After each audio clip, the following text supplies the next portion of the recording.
In 1956, a shocking murder and disappearance rocks the state of Louisiana. Found murdered at a lover's lane in his own car is a family man, Thomas Hotard. Based on the clues at the scene, police believe that he had been with a woman named Audrey Moate, but she was nowhere to be found. What police learn next unravels years' worth of secrets Audrey has been trying to keep hidden. This is her story. Hi, I'm Vanessa. And I'm Aimee. And you're listening to She Goes by Jane. At the end of this episode and every episode, we will be joined by a special guest who will read an original poem by Amy Baker about the women we're featuring. This week, we are joined by Janet Kidder. Hi, Vanessa. Hi, Amy. You ready to get started? I guess I am. Okay, we're going to dive right in. Sounds good. No chit-chat. No chit-chat at all? Why? We got a lot to cover. Okay, go on. Okay. Sunday, November 25th, 1956. A woman named Beulah Hotard works her way through her address and phone books, calling everyone she can think of. She asks each of them if they've seen her husband, 46-year-old Thomas Hotard, or, as most people call him, Tom. Tom had left their Gretna, Louisiana home the morning before. Tom worked for Celotex, which was an insulation and construction materials company. As a safety engineer, he worked 6 days a week, having picked up a Saturday shift 4 years before. The morning before, he'd risen early, headed the few miles to work. It was their usual routine, but he didn't come home that evening. So, what is happening here? We usually cover women. Yes. This is a missing man. Mm-hmm. Is there a missing woman? You just gotta... I gotta wait. You gotta wait. Okay. Beulah thought of Tom as a homebody. He went to work, he came home, he puttered around the house. They were really settled into their middle-aged married life, which I think is hilarious because he's all of 46, but okay. So it was completely inconceivable that Tom wouldn't have made it home for dinner the night before. As Beulah called contact after contact, their children, Thomas 19 and Susan Ellen 13, likely looked on. Each would have had a growing sense of dread as one after another people told Beulah that they hadn't seen her husband. By late Sunday afternoon, she took a break from calling, likely trying to think of what to do next, when her own phone rang. On the other end was an acquaintance who stumbled through what they needed to tell her. Mrs. Hotard, he said, I hate to be the one to tell you, but the body of a man thought to be Tom has just been found at Frenier Beach. Now, as Beulah gathered her things and drove to meet Sheriff Aimee, she was likely thinking this couldn't be true. Tom worked that day. Why on earth would somebody say that his body was found at Frenier Beach? That was a place people either used as a location to go hunting or as a lover's lane. Tom wouldn't have any reason to be there. Was Tom having an affair? Vanessa? Am I getting too far ahead again? Yes. Are we going to find out? Just... Do you want me to chill out, don't you? Chill out, relax. Okay. You can't see Amy's face, but she's definitely giving me the disapproving chill out now face, so. Yes, because we... Okay. Yes, okay. I'll stop. But Tom, bad things have happened. To Tom or by Tom? To Tom. Okay. Earlier that Sunday morning, Sheriff Aimee was at his home, likely planning out his day, when a man arrived at his door. Jack Monterey was known as a local hunter, and Aimee likely didn't expect to see him knocking on his door before noon. But what Jack said changed the course of the sheriff's life for decades. Jack told him that on Saturday morning, he and his son had set off for a day of hunting and happened upon a blue four-door sedan parked at the end of Frenier Road on the shores of Lake Pontchartrain. Jack and David were really embarrassed to see a man and a woman's head suddenly bob up from the back seat, so they quickly retreated, realizing that they had happened upon a couple seeking some privacy. So because of our podcast, when you said a man and woman's head, I was just like, okay, we found the head of a man and a woman. Oh, no. The popping up part was unexpected. So in the real world, I would expect the heads to pop up. But because of you, I'm now in a place where I was just expecting severed heads. There are no severed heads. There's simply a couple. In the backseat. In the backseat. Okay. When they headed back that afternoon, they passed by the car again, and Jack says one of the doors was opened, and they thought they saw a man inside sleeping on the backseat. Then Sunday morning around 10:30, they were on their way back through to do another day of hunting rabbits and squirrels. And Jack and his son were surprised to see that the car was still there. This time, they decided to go get a closer view. On their approach, they saw the ground littered with things like a woman's comb and various other items that would have been like in a woman's purse. There's something funny going on here, no? Jack said to his son. And then Jack told him that they should go and check to see if anything was wrong. When they got closer, they found a man laying face down in the back of the seat. He'd been shot in the back. The woman they had seen the day before, she was nowhere to be found. And that's when Jack went home, got in his car, and drove to the sheriff's house. Within minutes of Jack recounting this tale, law enforcement essentially descended on this clearing where the car was parked. This area is really remote, and though today its exact location has been washed away by Lake Pontchartrain, like this exact spot is gone, the access road is still there. It is narrow, it's pockmarked with potholes, it's really desolate and easy to see why generations of couples would likely meet there for some privacy. By the time Sheriff Hebert met with Tom's wife Beulah, he'd already been to the scene for hours and had tried to put together as many pieces as possible. He'd already know, for instance, that the man in the car was likely Tom. They'd retrieved his identification from his wallet that was still in his pants pocket. And it was clear that Jack was right. There had been a woman there. Scattered over the front seat and floor were women's clothing, which included shoes, stockings, like a white pullover sweater, gloves, a slip, as well as like a green blouse. While investigating the scene, Sheriff Hebert and the responding team were approached by a local man who lived nearby. He did odd jobs like collecting and selling Spanish moss that he gathered in the area. Like, we're going to get a lot of names in this story, so I'm just fascinated by this moss collecting thing, which I didn't know. Do you want to be a moss collector? I feel like I have heard Spanish moss has like lots of like bitey, stingy insects. So you're out. So I'm out on that type of moss, but we're just going to call this man the moss collector. Sounds good to me. Okay. So the moss collector said that everyone arrived, before everyone had arrived, he'd found a set of car keys on the ground. He handed these keys to authorities. Now, the responding team already knew these keys didn't belong to the blue Nash Rambler where Tom's body was found. Those car keys were still dangling from the ignition. But they also knew that there weren't any other cars nearby. So, like, where did these car keys come from? It actually didn't take them all that long to track down this car, though. A few miles away at a cafe and service station, they found a black car that matched with the set of keys. Inside were several documents with the woman's name on it, and her last name was Hotard, the same as Tom. They had every reason to believe that the woman they were searching for was Tom's wife. Okay. So we have Tom's body. They think Tom's wife is missing. Really, it's his mistress? Well, you have to listen. You want me to keep waiting, don't you? I do. Okay. The story is complicated. Okay. So that's why, though, when the sheriff sits down to talk to Beulah, he is likely confused. The woman he was looking for was Audrey, wasn't it? That's the name, like, on the papers in her car. Now, two people had shown up to discuss what was clearly, at this point, Tom's murder. Beulah and Tom's employer at Celotex. Beulah explained that the last time she saw Tom was when he went to his regular Saturday shift, but she was quickly interrupted by his employer. Tom didn't work Saturday shifts, he explained. In fact, he'd only worked one Saturday shift in the last few years. Tom. Now, likely to Beulah, her world is beginning to crumble before her eyes. How could that be possible? Because every Saturday, Tom got up and she saw him off to work. But then she was asked if she knew Audrey Hotard.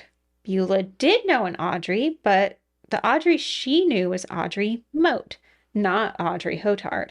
Audrey had worked with Tom at Celotex for a while. In fact, when Celotex was on strike, Audrey had lived with Beulah and Tom for a few months. Now, the suggestion from the sheriff was clear. Was Tom having an affair with Audrey? Beulah insists, this is not possible. Tom was a married family man. In fact, he was so thoughtful and caring to his family that the women in the neighborhood would often lament that their husbands weren't more like Tom. Plus, Tom at 46 was significantly older than Audrey, wasn't he? And he was settled into his life. And no, not Tom and Audrey, Beulah thought. He was like a mentor to her. Totally Tom and Audrey. No? Yes? Just... Okay, I'll keep reading. Okay. Because yes. Because, yeah, obviously, Tom and Audrey. And the Saturdays, like, come on. I know. So what the Sweet, sheriff sweet, sweet Beulah. Oh, yeah. So the sheriff probably realized this long before the pieces clicked together for Beulah, right? Like that Tom was indeed having an affair with Audrey. Now, Audrey herself is a fascinating person because we haven't actually talked about her yet. But she was born to a Coloradian farming family on November 25th, 1925. The family had moved to Los Angeles when she was a teenager, where her father worked as a horse trainer. By 1944, when she was just 19, her younger brother Hank introduced her to a man named George Moate, and the couple married on September 28th, 1944. It was wartime, though, and George was serving as a minesweeper on the USS Shelter, so the two were likely quickly parted by the war. Like many couples who got married during wartime, the couple soon divorced.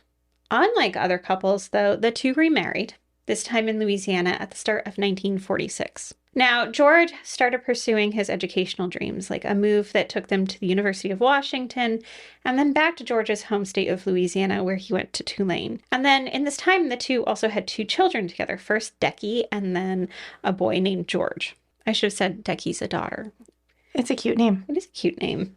During this time, Audrey's life was marked by tragedy. Her brother Hank, the one who had introduced her to George, now he murdered his own wife, Barbara Ann, before killing himself. And then this couple had been married for just like 2 months when this happened. What? Yeah. Okay, this is complicated. Yes. Okay. And despite reconciling once before, Audrey and George were still having marital difficulties. Like, it was not working out between the two of them.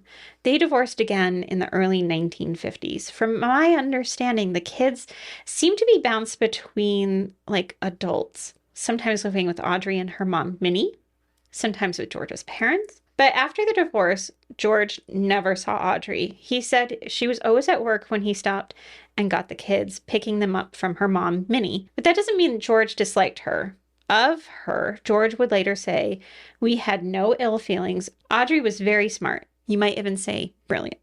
And this actually might be one of Audrey's major life frustrations. She was brilliant in a time where it was hard to make your own way as a woman, particularly as a woman with children.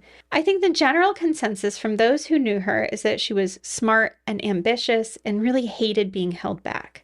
After her divorce, Audrey worked at Celotex, which is where she'd met Tom. And in 1952, indeed, when the company was on strike, she stayed at the Hotard house. Beulah would later say, "She never helped me in any way, not even with the dishes. She hated housework and she was always around Tom. If he was working on his motorboat or reading or anything, there she was. She knew she was causing dissension between us. She wasn't at all attractive, but she was intelligent and seemed well educated, and she had a way of twisting people around her finger. I hated her." I love Beulah.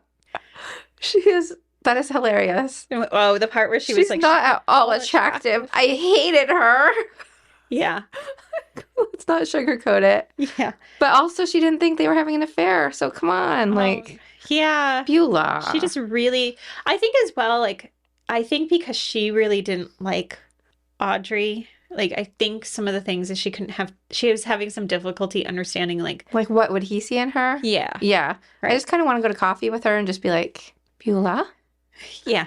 Right. Like, we got some things to discuss. Yeah. Yeah. So, like, Beulah, I get why she would not have liked Audrey given the circumstances. Right. Like, she's literally in Beulah's house, like, making moves on her husband. But to be clear, Audrey is actually incredibly pretty. So that was like an unwarranted jab on her part. But, like, I get why she said. Well, you're going to say that just like from like an angry place. Yeah. Because I did see the picture that you posted of her and she is incredibly beautiful. Yes.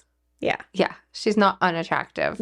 No. So and yes, she is correct in saying that, like, you know, Audrey, maybe as a guest living in their home for, I think it was like 6 months, right? She should have been helping out, but no, she didn't like housework. Right.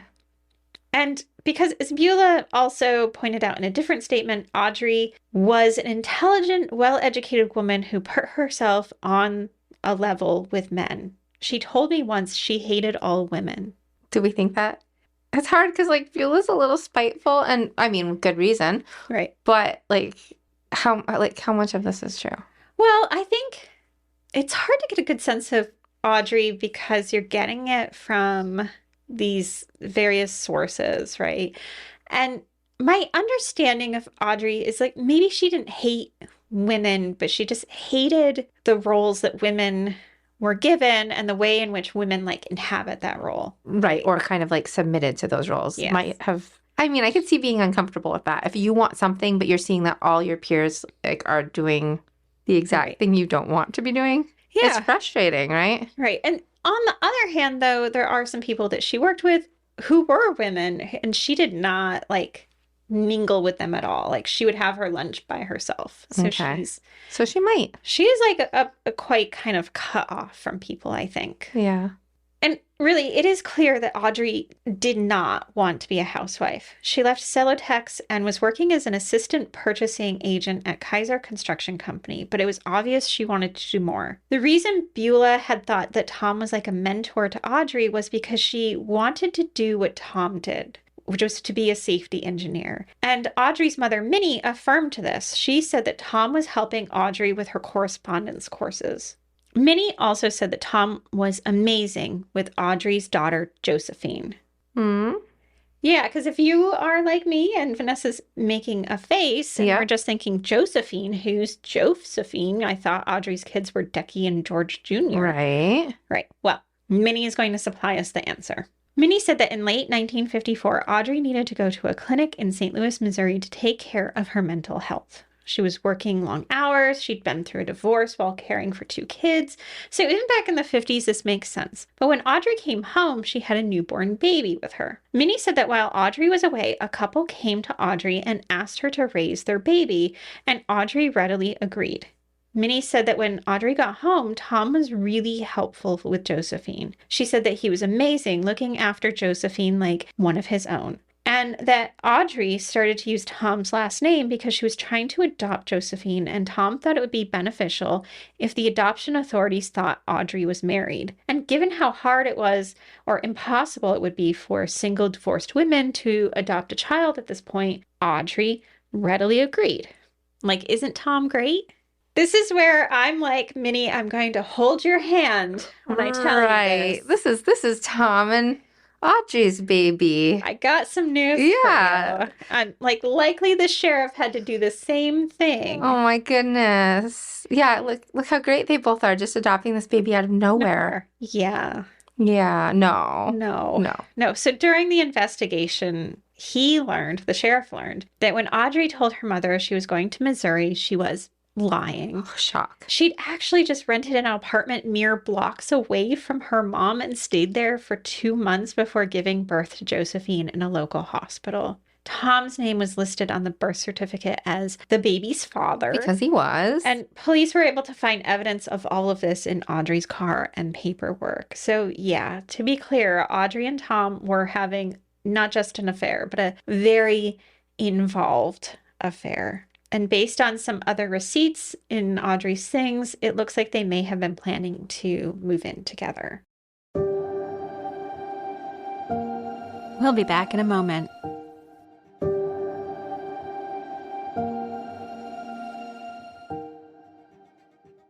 But let's go back to the day Audrey was last seen. On Saturday, November 25th, Audrey was celebrating her 31st birthday by meeting with Tom at Frenier Beach.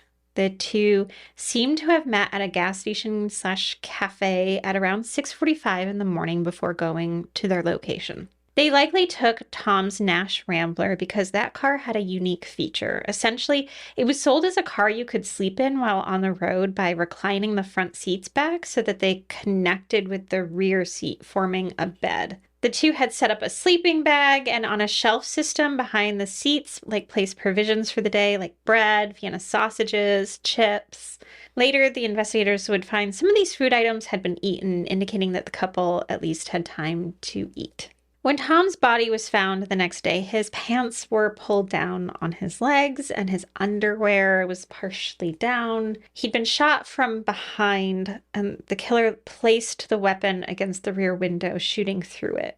You want to say something here, don't I don't you? know. I mean, I just feel like all of it, like Audrey was obviously in the picture already when we made this car choice. Oh, you think, oh, because Don't we it's like think? the lie flat seats, For basically. Saturday work day. Right. And he probably told his wife, it's like, oh, for It's the camping. office. All right. Like the car's for camping. We can, Right. And then now, yeah. were they actually like, hmm? When he was Yes. shot? Yes. Okay. Yes. That's the, That's the whole. Okay. yep. Okay. Okay. So though Audrey is missing, much of her clothing was still in the car. Like I saw some reports that it's likely she was only wearing her bra and a skirt at the time because those items were missing from the scene. I've also seen reports that, she might have been just in her bra. Not sure, but without most of her clothing. Also missing was Audrey's purse, although the contents of it just seemed to be kind of scattered outside the car. Now, at this point, it seems likely that some of you might be suspecting that Audrey had something to do with Tom's murder, but that's not the case at all. It's clear that, as we said, Audrey and Tom had been together at the time of the murder. Mm-hmm. Additionally, they found footprints not far from the car. They were from what was thought to be like a barefoot woman, and by matching the size of the prints to a pair of 4.5 size shoes that they had found at the scene, they believed that these were Audrey's footprints. The stride length between them showed that they were 37 inches apart, indicating that she was running. At the scene as well were marks from what appeared to be work boots behind her footprints. So, She was being chased? yeah. Yeah. And then there was also a disturbed area that looked like some sort of scuffle had taken place. Now, nearby all of this was a single tire track that they took to be from a motorcycle. They believed that whomever murdered Tom might have also done something to Audrey. Despite an extensive search of the area by those experienced in the swamps and waterways surrounding Audrey and Tom's meeting spot, the only other thing found was a postcard with Audrey as a recipient. This is kind of where things stand for a while. They're looking and looking and looking. But on December 6th, so many days later, at around 4 p.m, Audrey's former mother-in-law answered the phone at her own house. On the other end was a woman who said, "Mom, this is Audrey, and I'm in very bad trouble, and I need help." To this, the mother-in-law said, "Where are you, Audrey?" But the caller never answered. Instead, they quickly hung up.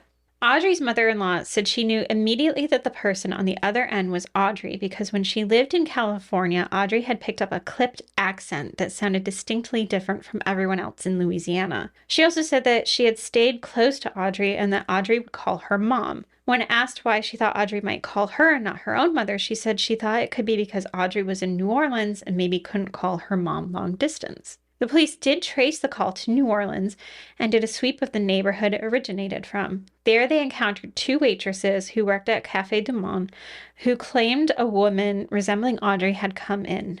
She was haggard and worn, but when she was noticed by the waitresses, she took off.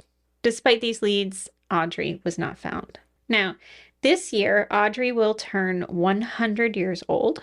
She's been missing for exactly since she went missing on her birthday, 69 of those years. But in those years, new theories have emerged about what happened that day by Lake Pontchartrain. And if you're wondering, before I get started into those, none of them have to do with George, the ex-husband. By the time Audrey went missing, he was happily married and had a strong alibi. Also, we aren't calling him G.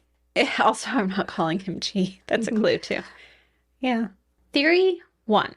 Theory 1 is that a man named Fred did it. Within 2 days of Audrey going missing, 2 potential suspects are named. One I'll explain a bit more in theory 4. We have... Whoa, how many theories are there? I cut it off at 4, to be honest. Okay. But the other is that man named Fred, who apparently had been dancing with Audrey one night 7 months before at a bar. Okay. Now, he got into an altercation with other bargoers that night, threatening to kill anyone who touched Audrey. Just from one night of dancing? I think so. That's... She was cute. alarming. Yeah, despite what people said. Come on. Right. Now, some reasons to suspect him were he had a temper, he was obsessed with Audrey that night, and also he drove a motorcycle, and there was, police believed, a motorcycle track near the scene. Now, police, they did go to his home and he refused him entry, so they broke down his door. And I think they eventually decided this case against him was pretty flimsy, so he was let go after questioning. Theory 2 involved the confession of a man named Jackson Lejeune. Jackson was an illiterate, I promise that detail is important. He was an illiterate produce seller in New Orleans. Jackson came forward many months after Audrey went missing with a story he said he needed to tell. He said his friend, Samson Galata, invited him out for drinks, so they went out on St. Charles Avenue. Jackson claims that after a few, Samson and him drove west of New Orleans when Samson pulled into a parking lot by a restaurant. He says Samson waited there and kept looking around. He says it was really late, practically daylight, when Samson sat up and said, "That's her." Jackson said he looked up, looked around, and saw a woman getting into a blue car. He says Samson followed them down a deserted road. In his words, Jackson says, "This man I was with shut his door real easy like and goes up the road with a shotgun he'd been carrying in the car. I watched him. He went right up to the car window. He raised that gun and boom, I hear this big noise. Then there's a scream and this woman comes running out of the car. He runs around and grabs her and he dragged her back to the car where I was. And all the while, she's crying and begging him not to kill her. He throws her in the back of the car. I see that she has a slip-on and it's torn." He then claims the man drags her into the woods and that Jackson waited a long time before he heard a shot, and then another, and then another. When Samson came back, he was alone. Jackson said he believed that the two had been a couple at some point and that Samson was upset with Audrey for seeing someone else. And Jackson says he didn't come to police right away because Samson had threatened him. Jackson moved from place to place immediately. Like, he packed up his things and moved out of New Orleans and had just been released from a mental institution where he'd gone because of the strain of what he'd seen was just too much. Now, at the time, Sheriff Hebert expressed that he thought that Jackson's story didn't have merit. Jackson asked to be housed at the jail for his own safety, and I think Sheriff Hebert thought that Jackson was just using this story to get housing and meals, essentially. But we do know that when Bayou Justice ran a several-part series in the paper in 2020 about Audrey's disappearance, one of Audrey's family members sent the author of this series, H.L. Arledge, a piece Sheriff Hebert was working on before his death. In it, Sheriff Hebert says that he believes the story now, despite not believing it at the time. He said he drove Jackson to the area Audrey's car had been found and that Jackson identified the area, although he mistook the location he first saw Audrey at as the other service station restaurant combo that was across the road from one that Audrey actually used. He also said that he purposefully drove past Renier Road with Jackson in the car with him, and this is the road that led to the beach the car was found at. And as they passed by, Jackson was like, "There, that's the road." Hebert felt in his later writings that Jackson, who in his estimation wouldn't have been able to read the news reports or the road signs, that having this reaction added validity to this story. If you're wondering, though, a man named Samson Galata has never been located. And I do have so many questions here, like namely about the fact that Audrey and Tom seem to have like a long-running relationship. So when exactly would she and Samson have had a relationship? And also, you know, according to Jackson's story, this seems to happen pretty quickly, but we also know that the hunters had seen them that morning alive. Yeah. Right? And why did Hebert change his mind about Jackson's story later in life when he didn't believe it at the time? Yeah, this one seems weird. Yeah. Yeah. Both theories so far are just like meh. Meh. Meh. They don't seem not incredibly valid, right? Right. Theory number 3 is a relatively short-lived but important one to mention, this theory, and that's that a man named Edmund Doohy was responsible. In 1959, so 4 years after Audrey's disappearance, a woman named Leonie Martinez was sitting in a car at Frenier Beach reading a book while her husband was fishing. Leonie knew about Tom's murder and Audrey's disappearance, so she kept the door locked and the windows up. That's how Edmund Dewey found her. He demanded to be let into the vehicle, but Leonie refused. So, like what happened to Tom, he shot her through the window. Thankfully, the bullet only grazed Leonie's neck, but Edmund was arrested. Given the similarities, police questioned him heavily, eventually conducting several lie detector tests on him. After that, they moved on to administering a truth serum. As a reminder, various drugs are used in so-called truth serums, but the belief is that the person will not be able to tell a lie after they're administered. Edmund, though, had a horrible reaction to the drugs and was throwing up excessively. And kind of in between, they're still questioning him about Audrey. And they think that he kind of mumbled that she was buried in a dump that Edmund often visited looking for scrap metal. Though they dug throughout the area, Audrey was never found. And Edmund actually ends up spending 10 years in Angola, though, for shooting Leone.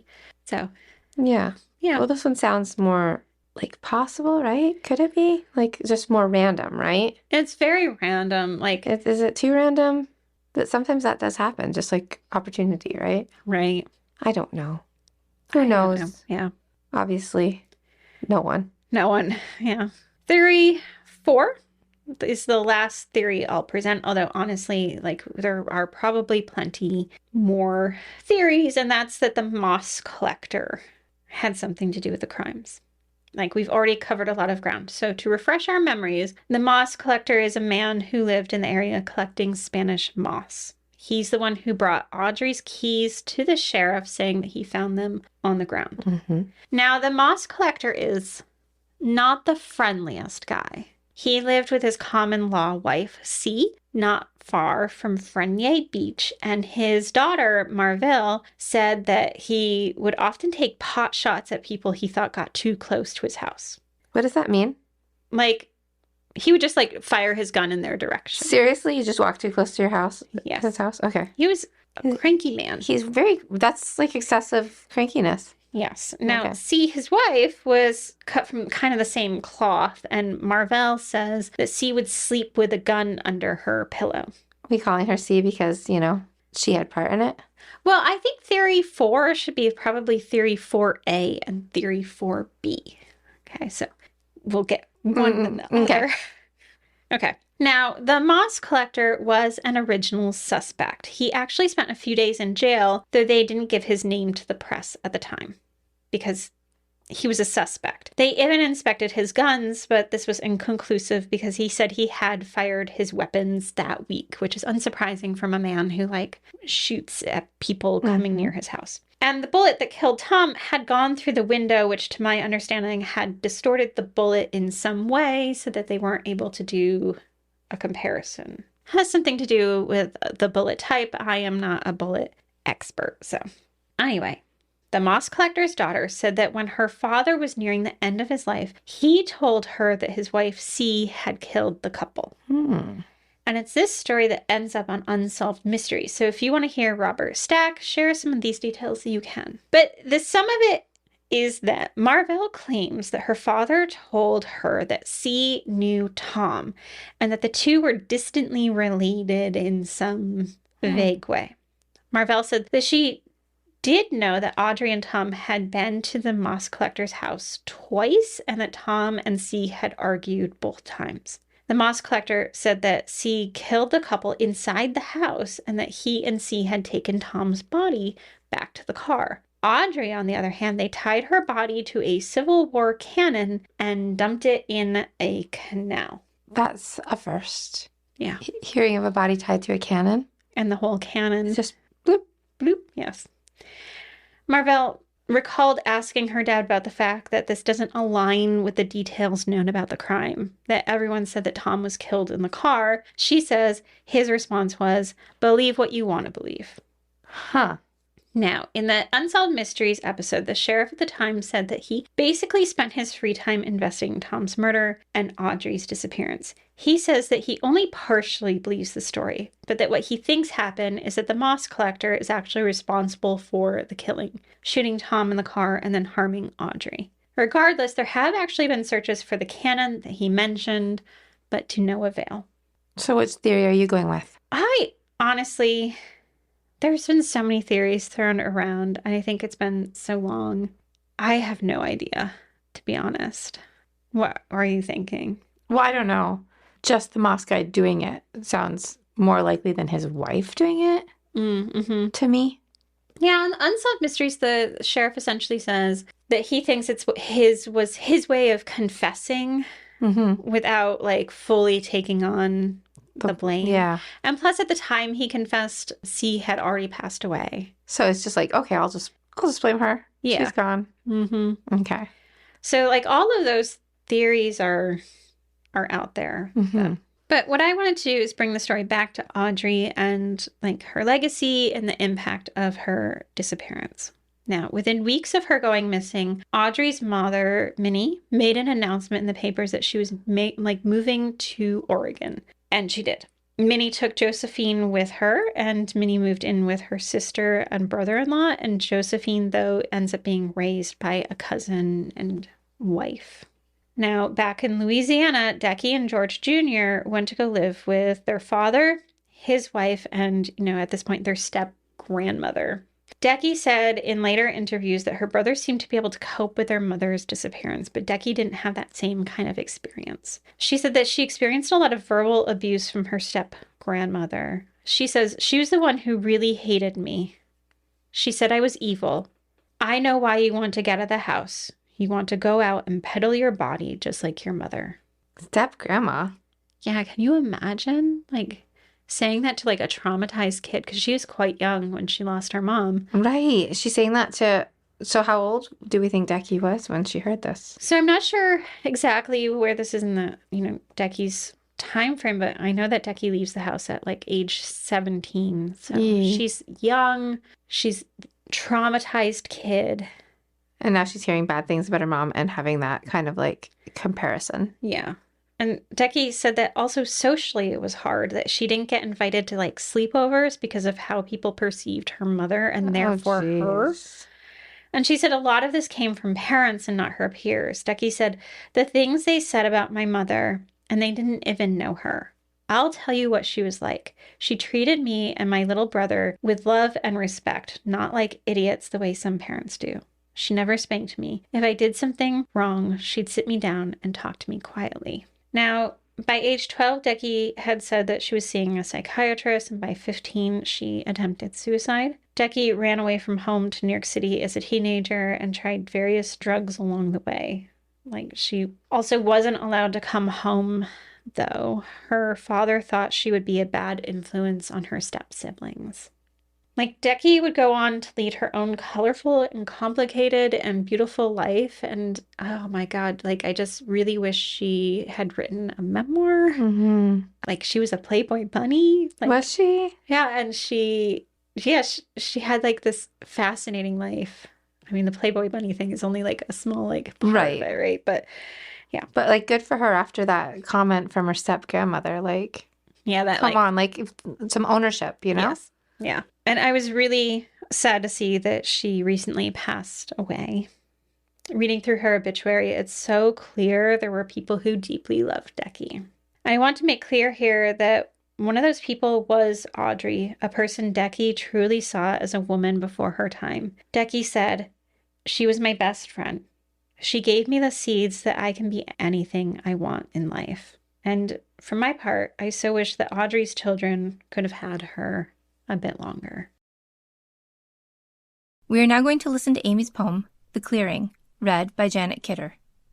Janet is a multi-talented actor with a long and successful career in an array of many different features and series such as Bride of Chucky, Ginger Snaps 2, Rick Mercer's The Industry, Netflix The Killing, CW's Arrow, and Amazon's The Man in the High Castle as Lila Jacobs, and Star Trek Discovery as Osira. Most recently, Janet can be seen appearing in the critically acclaimed miniseries Little Bird and CBC's Wild Cards. The Clearing. Audrey Moate, 31. Missing since November 24, 1956, from La Place, Louisiana. By November, all that green had been wrung from the trees, nothing left but the wild lurch of Spanish moss billowing in the wind. A haunting. All your life you dreamed, wishing into existence the possibility of time travel. But here, nestled into the estuarine shores of Lake Pontchartrain, you couldn't know that a place like this would simply wash away in the years to come, that the sand and gravel beneath your feet would disappear beneath the water. If there's a future without this place where you spent a lifetime of afternoons locking your fingers with your lovers, does it mean you will never hear at all?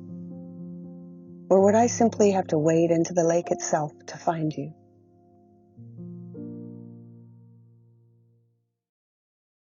For more information about our show or to check out other shows on the network, please visit evergreenpodcasts.com. Bye, Vanessa. Bye, Aimee.